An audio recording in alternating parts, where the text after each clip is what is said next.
सुमंत हमारे सहयोगी हमारे साथ हैं। सुमंत, ग्राउंड रियलिटी दिखाएं और हकीकत बताएं, क्या वाकई चुनाव में किसी तरह की कोई अड़चन? देखिए, निश्चित रूप से अगर बयान की बात करें तो जिस तरीके से अखिलेश यादव ने पुलिस प्रशासन और सरकार पर सवाल उठाए हैं, कुछ उसी तर्ज पर अब से थोड़ी देर पहले जो अब्दुल्ला आजम है, आजम खान के बेटे और स्वार से विधायक, उन्होंने भी साफ तौर से कहा कि यहाँ रामपुर उपचुनाव में धांधली हो रही है और पुलिस और प्रशासन ही चुनाव लड़ रहा है। यानी वही भाषा या वही शब्द, एक तरीके से लाइन जो अखिलेश यादव का है, वही सीधे तौर पर जो अब्दुल्ला आजम का। और मैं बता दूं कि कल यहाँ से जो प्रत्याशी हैं सपा के, आसिम रजा, वो धरने पर भी बैठ गए थे इन्हीं मांगों को लेकर कि प्रशासन धांधली कर रही है। लेकिन इन सब के बीच एक जो खूबसूरत तस्वीर सुरभि वो देखने को मिल रही है कि सुबह से ही ठंड होने के बावजूद, दिन चढ़ने के साथ जो अलग अलग जो पोलिंग बूथ है वहां पे मतदाताओं की कतारें दिख रही है। ये तस्वीरें देखिए, ये तमाम बुर्कानशी महिलाएं हैं जो घरों से बाहर निकली हैं, मतदान कर चुकी हैं ये, और ये अपनी बारी का इंतजार कर रही हैं। सीधे इनसे जानते हैं कि वो कौन से मुद्दे हैं और अब्दुल्ला आजम और अखिलेश यादव के आरोपों के बीच रामपुर की जो महिला मतदाता है वो क्या सोचती हैं, क्या वाकई ऐसे हालात हैं। मैम, जिस तरह से ये कहा जा रहा है कि वाकई पुलिस और प्रशासन अड़चन डाल रहा है, कुछ ऐसा है क्या, या आपको किसी तरह की दिक्कत नहीं, आप सीधे आ रही है, मतदान कर रही हैं? नो सर, सब सामने दिख रहा है, बिल्कुल सामने दिख रहा है। कोई प्रशासन नहीं, कोई चुनाव, कुछ नहीं हो रहा। 10-10 बार मैंने देखा, लेडीज सबकी बातें यही सुनी है। अभी हम आए तो उनका हमारी पर्ची जो है हाथ में से ये ली जा रही है और उनको फाड़ा जा रही है, उनको छुपाया जा रहा है। चलिए, अच्छा आप बताइए, आपने मतदान किया, किस मुद्दे पे वोट किया आपने, ये बताइए। महंगाई के पे, महंगाई बहुत है, सिलेंडर महंगा है, कारोबार नहीं है कोई। अच्छा, तो आप मानती है रोजगार और महंगाई बड़ा मुद्दा। आप बताइए मैम, आपने किस मुद्दे पे वोट किया है?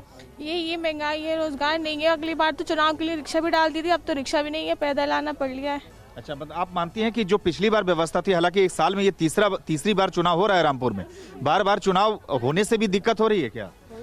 कोई सहूलियत भी नहीं है, पैदल आना पड़ लिया, रिक्शा भी नहीं है, बीमार लोग हैं, कैसे भी है वैसे आ रहा है। अच्छा, तो मतलब आप मानती हैं कि मतदाताओं के लिए और सहूलियतें होनी चाहिए। आप बताइए। बस यही है कि महंगाई थोड़ी कम हो जाए, सिलेंडर सस्ते हो जाए, बस इसी मुद्दों पर डाला है।